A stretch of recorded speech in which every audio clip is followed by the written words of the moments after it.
चलिए आज एक ऐसी क्लासिक कहानी को समझते हैं जो दिखाती है कि कैसे एक छोटी सी सीधी सादी समस्या सरकारी सिस्टम के चक्कर में पड़कर एक बड़ी पहेली बन जाती है। कहानी की शुरुआत होती है एक बहुत ही आम सी दुर्घटना से। एक पेड़ गिरा है और उसके नीचे एक आदमी फंसा है। अब इसे सुलझाना तो बहुत आसान लगना चाहिए, है ना? पर देखते हैं कि यह आसान सा काम कैसे एक कभी न खत्म होने वाले सफर में बदल जाता है। तो चलिए कहानी के पहले हिस्से से शुरू करते हैं। आखिर हुआ क्या था उस दिन? तो होता यह है कि माली उस दबे हुए आदमी को देखता है और जोर जोर से मदद के लिए चिल्लाने लगता है। और देखते ही देखते वहां सचिवालय के क्लर्कों की अच्छी खासी भीड़ इकट्ठा हो जाती है। और यहीं पर कहानी का पहला मजेदार मोड़ आता है। उस फंसे हुए आदमी की फिक्र करने के बजाय वहां खड़े क्लर्क को बेचारे जामुन के पेड़ की चिंता हो रही है। सोचिए उनकी प्राथमिकताएं कहां हैं। खैर, माली और कुछ समझदार क्लर्क तुरंत एक उपाय सुझाते हैं। वो कहते हैं कि अरे बस कुछ लोग मिलकर इस पेड़ को हटा सकते हैं। एक सीधा साधा लॉजिकल उपाय। पर यहीं से असली कहानी शुरू होती है। इंसानियत पीछे छूट जाती है और सिस्टम सामने आ जाता है। अब शुरू होती है एक फाइल की वो यात्रा जिसका कोई अंत नहीं है। सुपरिटेंडेंट फौरन सबको रोक देता है। क्यों? क्योंकि भाई रूल इज रूल, उसे परमिशन लेनी पड़ेगी। और बस यहीं से शुरू होता है फाइलों का खेल, जो एक मेज से दूसरी मेज तक घूमती रहती है। और देखते ही देखते आधा दिन तो ऐसे ही निकल जाता है। अब यहां एक पैटर्न देखिए, बड़ा मजेदार है। कोई भी जिम्मेदारी नहीं लेना चाहता। इसके बजाय फाइल एक डिपार्टमेंट से दूसरे डिपार्टमेंट घूमती रहती है और हर कोई ये कहकर पल्ला झाड़ लेता है कि अरे ये हमारा काम नहीं है। और फिर आता है हॉर्टिकल्चर डिपार्टमेंट का ये कमाल का जवाब। मतलब वो पेड़ लगाओ अभियान चला रहे हैं तो वो एक फलदार पेड़ को काटने की इजाजत कैसे दे सकते हैं? अरे भले ही उसके नीचे एक इंसान अपनी जान से हाथ धो बैठे। ये सिस्टम का असली चेहरा दिखाता है। और जब हमें लगता है कि इससे ज्यादा बेतुका कुछ नहीं हो सकता, तभी एक नया और भी अजीब आइडिया सामने आता है। पेड़ को बचाने के लिए आदमी को ही काट दो। और हैरानी की बात तो यह है कि इस पर सीरियसली विचार भी किया जाता है और फाइल को मेडिकल डिपार्टमेंट भेज दिया जाता है। मेडिकल डिपार्टमेंट अपनी रिपोर्ट में कहता है, हाँ सर्जरी तो हो जाएगी पर मरीज जिंदा नहीं बचेगा। चलो शुक्र है कि यह शानदार आइडिया आखिरकार खारिज हो गया। अब कहानी में एक और ट्विस्ट आता है। जब पूरी नौकरशाही फेल हो जाती है तब पता चलता है कि पेड़ के नीचे दबा हुआ वो आदमी कोई मामूली इंसान नहीं है। वो आदमी दर्द और निराशा में गालिब का एक शेर पढ़ता है और उसे सुनकर माली को अचानक एहसास होता है कि अरे ये तो एक शायर है। और फिर देखिए क्या होता है। जैसे ही सबको पता चलता है कि वो एक शायर है, बचाव का काम तो जैसे लोग भूल ही जाते हैं और वहां एक साहित्यिक महफिल सज जाती है। अब लोगों को उसकी जान बचाने से ज्यादा उसकी शायरी में दिलचस्पी है। फाइल अब कल्चरल डिपार्टमेंट पहुंचती है और उनका समाधान, वो उसे अपनी एकेडमी की मेंबरशिप दे सकते हैं और उसकी पत्नी के लिए पेंशन का इंतजाम कर सकते हैं। लेकिन पेड़ हटाना, अरे नहीं, वो तो इनके डिपार्टमेंट का काम ही नहीं है। जब लगता है कि बस अब कुछ होने ही वाला है, कहानी एक इंटरनेशनल मोड़ ले लेती है और मामला और भी ज्यादा उलझ जाता है। जैसे ही फॉरेस्ट डिपार्टमेंट पेड़ काटने पहुंचता है, उन्हें फॉरेन मिनिस्ट्री का एक ऑर्डर आके रोक देता है। अब सोचिए, एक पेड़ और फॉरेन मिनिस्ट्री, इसका क्या कनेक्शन हो सकता है? तो पता ये चलता है कि ये कोई मामूली जामुन का पेड़ नहीं है। इसे 10 साल पहले पिटोनिया के प्रधानमंत्री ने 2 देशों की दोस्ती के तौर पर लगाया था। अब एक इंसान की जान से ज्यादा जरूरी हो गए हैं डिप्लोमेटिक रिश्ते। मतलब अब बहस इस बात पर हो रही है कि क्या एक इंसान की जान 2 देशों की दोस्ती और उनसे मिलने वाली मदद से ज्यादा कीमती है? अधिकारी खुलेआम एक इंसान की जान कुर्बान करने पर विचार कर रहे हैं। चलिए अब देखते हैं कि इस पूरी कहानी का दुखद अंत कैसे होता है। आखिरकार बात पहुंचती है सबसे ऊपर, प्रधानमंत्री तक। वो सारी डिप्लोमेटिक चिंताओं को दरकिनार करते हैं और इंसानियत को सबसे ऊपर रखते हुए पेड़ काटने का ऑर्डर दे देते हैं। सुपरिंटेंडेंट तो ऐसे दौड़ता हुआ आता है मानो कोई जंग जीत लियो। वो बड़े गर्व से कागज लहराते हुए चिल्लाता है, तुम्हारी फाइल पूरी हो गई। पर कहानी का सबसे दुखद और विडंबना से भरा पल यही है। परमिशन तो आ गई, पर तब तक बहुत देर हो चुकी थी। जब सुपरिंटेंडेंट ने शायर का हाथ छुआ तो वो ठंडा पड़ चुका था। उसके जिंदगी की फाइल वो भी पूरी हो चुकी थी।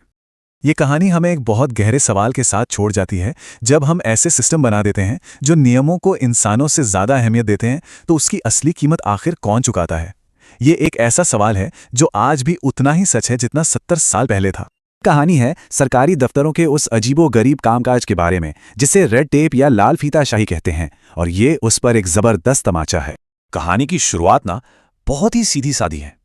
एक रात जोर की आंधी चलती है, तूफान आता है और एक सरकारी सेक्रेटेरिएट के लॉन में लगा जामुन का पेड़ धड़ाम गिर पड़ता है। अगली सुबह जब माली वहां पहुंचता है तो वो जो देखता है उससे सब कुछ बदल जाता है। उस गिरे हुए पेड़ के नीचे एक आदमी दबा हुआ था और वो जिंदा था। तो अब सवाल यह है कि उस आदमी को बचाने के लिए क्या किया गया। बड़ा सीधा सा सवाल है ना? पर यकीन मानिए इसका जवाब उतना ही टेढ़ा, उतना ही चौंकाने वाला और पूरी तरह से ऊटपटांग है।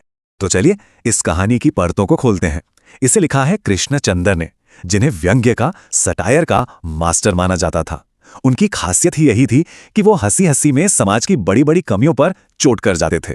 हाँ, तो कृष्णचंद्र 1914 में उनका जन्म हुआ और वो प्रोग्रेसिव राइटर्स मूवमेंट यानी प्रगतिशील लेखक संघ से जुड़े एक बहुत बड़े नाम थे। उनकी कहानियों की खासियत थी कि वो समाज की सच्चाई को बिना किसी लाग लपेट के सामने रखती थीं।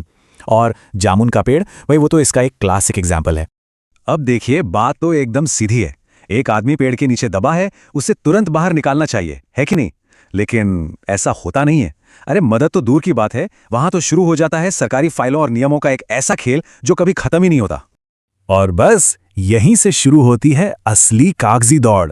मतलब ये देखना बड़ा दिलचस्प है कि कैसे एक इंसान की जान जो फिजिकली तो पेड़ के नीचे दबी है, वो असल में फाइलों के एक अंतहीन बोझ के नीचे दब जाती है।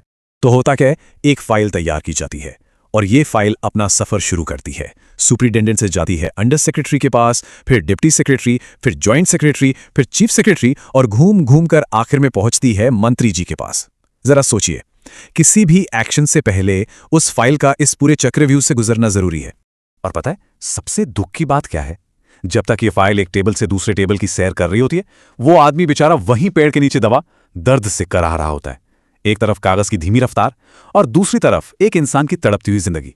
बस यही तो इस कहानी का दिल है। लेकिन रुकिए, कहानी का ये बेतुकापन यहीं खत्म नहीं होता। अरे ये तो बस शुरुआत है। अब शुरू होता है डिपार्टमेंटल शफल। मतलब एक ऐसा खेल जिसमें फाइल एक डिपार्टमेंट से दूसरे डिपार्टमेंट के बीच फुटबॉल बन जाती है। अब जरा इन बहानों पर गौर फरमाइए। फाइल पहुंचती है एग्रीकल्चर डिपार्टमेंट। वो कहते हैं, अरे भाई ये तो फल वाला पेड़ है, ये हमारा काम नहीं। ठीक है, फाइल आगे बढ़ी हॉर्टिकल्चर डिपार्टमेंट। उनका जवाब और भी शानदार था, हम तो पेड़ लगाओ अभियान चला रहे हैं, हम पेड़ कैसे काट सकते हैं? कमाल है। और फिर तो हद ही हो जाती है। एक क्लर्क ये आइडिया देता है कि आदमी को ही बीच से काट दो, बाद में प्लास्टिक सर्जरी से जोड़ देंगे। सोचिए, ये एक मजाक नहीं है, ये एक क्रूर मजाक है। ये दिखाता है कि सिस्टम कितना संवेदनहीन हो चुका है। उन्हें पेड़ की चिंता है, इंसान की नहीं। आपको लगा कि इससे ज्यादा अजीब क्या होगा? वेल, मामला अभी और उलझने वाला था। कहानी में अब आता है एक कल्चरल ट्विस्ट। पता चलता है कि पेड़ के नीचे जो शख्स दबा है वो कोई मामूली आदमी नहीं है। होता यह है कि माली उसे दिलासा देता है कि सब ठीक हो जाएगा। तो वो आदमी दर्द में कराहते हुए भी मिर्जा गालिब का एक शेर पढ़ता है, ये तो माना कि तगाफुल ना करोगे, लेकिन खाक हो जाएंगे हम तुमको खबर होने तक। और बस तभी सबको पता चलता है कि अरे ये तो एक कवि है। और यहीं पर आयरनी देखिए, एक कवि, एक शायर जो अपनी भावनाओं के लिए जाना जाता है, वो एक ऐसे सिस्टम के चंगुल में फंसा है जिसमें भावनाएं हैं ही नहीं। तो अब इसका नतीजा क्या होता है? नतीजा ये होता है कि अब उस आदमी को बचाना कोई इंसानियत का काम नहीं रहा। जी नहीं, अब ये एक कल्चरल मामला बन गया है और फाइल फौरन दौड़ा दी जाती है कल्चरल डिपार्टमेंट की ओर। और कल्चरल डिपार्टमेंट का जवाब, वो तो और भी लाजवाब है। वो कहते हैं, देखो हम उसे साहित्य अकादमी का मेंबर बना सकते हैं, उसके मरने के बाद उसकी पत्नी को पेंशन भी दिलवा देंगे, लेकिन पेड़ काटने की इजाजत हम नहीं दे सकते। और वजह ये कि ये काम आरी कुल्हाड़ी का है और वो कलम दबात वाले लोग हैं। मतलब सिस्टम अपनी ही बनाई दुनिया में कितना खो चुका है, ये इसका परफेक्ट उदाहरण है। ठीक जब लगता है कि भाई अब तो बेतुकेपन की सारी हदें पार हो गईं, कहानी में एक और जबरदस्त मोड़ आता है। इस बार एक इंटरनेशनल मोड़। अब होता यह है कि फॉरेस्ट डिपार्टमेंट वाले बेचारे आरी कुल्हाड़ी लेकर पहुंचते हैं पेड़ काटने, लेकिन उन्हें रोक दिया जाता है। किसने रोका? फॉरेन अफेयर्स मिनिस्ट्री ने। और क्यों? अरे भाई, क्योंकि वो पेड़ 10 साल पहले पिटोनिया के प्राइम मिनिस्टर ने लगाया था। उसे काट दिया तो दोनों देशों के दोस्ताना रिश्ते खराब हो सकते हैं। तो अब दुविधा देखिए, एक तरफ है एक आदमी की जिंदगी और दूसरी तरफ हैं दो देशों के रिश्ते। मामला यहां तक पहुंच जाता है कि एक क्लर्क तो ये भी कह देता है कि दोस्ती की खातिर एक आदमी की जान चली भी जाए तो क्या हर्ज है।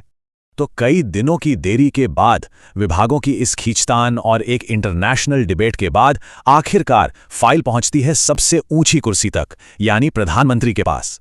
और प्रधानमंत्री जो विदेश दौरे पर थे, वो वापस आकर पूरी जिम्मेदारी अपने ऊपर लेते हैं और सीधा ऑर्डर देते हैं कि पेड़ को काटा जाए।